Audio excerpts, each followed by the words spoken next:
দেশি বিদেশি কারিগরি সহযোগিতায় দ্রুততম সময়ের মধ্যে তিস্তা মেগা প্রকল্প বাস্তবায়ন করা হবে বলে জানিয়েছেন পানি সম্পদ মন্ত্রী শহীদ হোসেন চৌধুরী অ্যানি।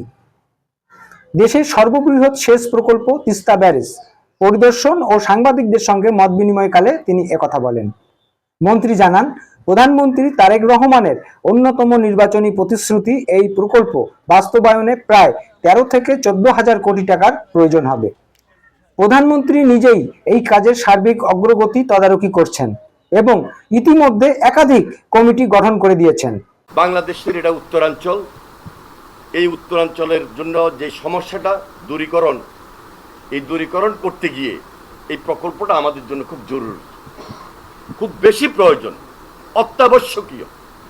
সেজন্য আমরা এই প্রকল্পটা গ্রহণ করতে যাচ্ছি। কেউ এই প্রকল্প গ্রহণ করার আগে পিছনে অনেক কথা বলতে পারেন, কিন্তু একটা কথাই আমি বলার চেষ্টা করছি যে পরিকল্পিত প্ল্যান ওয়াইজ যদি আমরা না আগাই তাহলে আমরা হোঁচট খেতে পারি।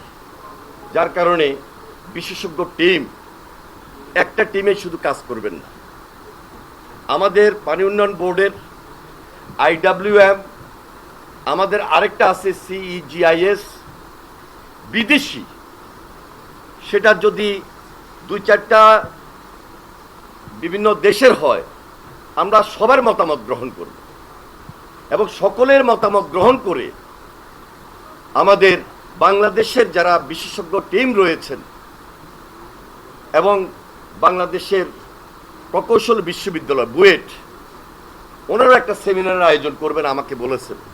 সবাই মিলে আলোচনা করে খুব স্বল্প সময়ে শীঘ্রই দ্রুততার মধ্য দিয়ে আমরা এই প্রকল্পটা একটাকে পাশ করানোর ব্যবস্থা গ্রহণ করার উদ্যোগ গ্রহণ করব ইনশাআল্লাহ।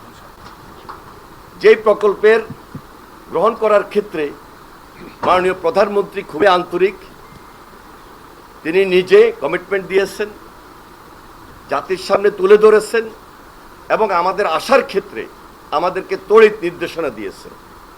ওনার নেতৃত্বে আমরা একটাকে সেটা নিয়ে গিয়ে এই কাজটাকে দ্রুত করানোর জন্য আমাদের মন্ত্রণালয়ের পক্ষ থেকে এই এলাকাবাসীর জন্য, এই উত্তরাঞ্চলের জন্য, উত্তরবঙ্গের জন্য, সর্বোপরি দেশের জন্য, দেশের অর্থনীতির ভিতকে মজবুত করার জন্য যা যা করার দরকার দ্রুত সময়ের মধ্যে আমরা সেই উদ্যোগ গ্রহণ করব ইনশাআল্লাহ।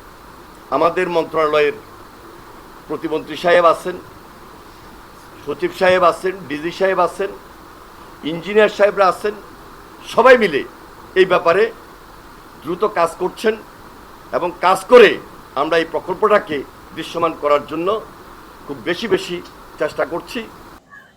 প্রকল্পের বর্তমান অগ্রগতি সম্পর্কে তিনি বলেন, প্রাথমিক সমীক্ষার কাজ শেষ হয়েছে। 9 সদস্যের একটি বিশেষজ্ঞ প্রকৌশলী দল এর রূপরেখা তৈরিতে কাজ করছেন।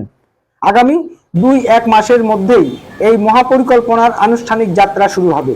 এই প্রকল্পে কেবল নদী শাসন বা ভাঙন রোধই নয়, বরং শুষ্ক মৌসুমে নদীটিতে পর্যাপ্ত পানি ধরে রাখার স্থায়ী ব্যবস্থাও অন্তর্ভুক্ত রয়েছে। পরিদর্শনকালে মন্ত্রীর সঙ্গে আরও উপস্থিত ছিলেন দুর্যোগ ব্যবস্থাপনা ও ত্রাণ মন্ত্রী আসাদুল হাবিব দুলু, পানি সম্পদ প্রতিমন্ত্রী ফরহাদ হোসেন আজাদ, ব্যারিস্টার হাসান রাজীব প্রধান MP এবং রোকন উদ্দিন বাবুল MP। সুভাষ বিশ্বাস, গণকণ্ঠ প্রতিবেদক, নীলফামারী।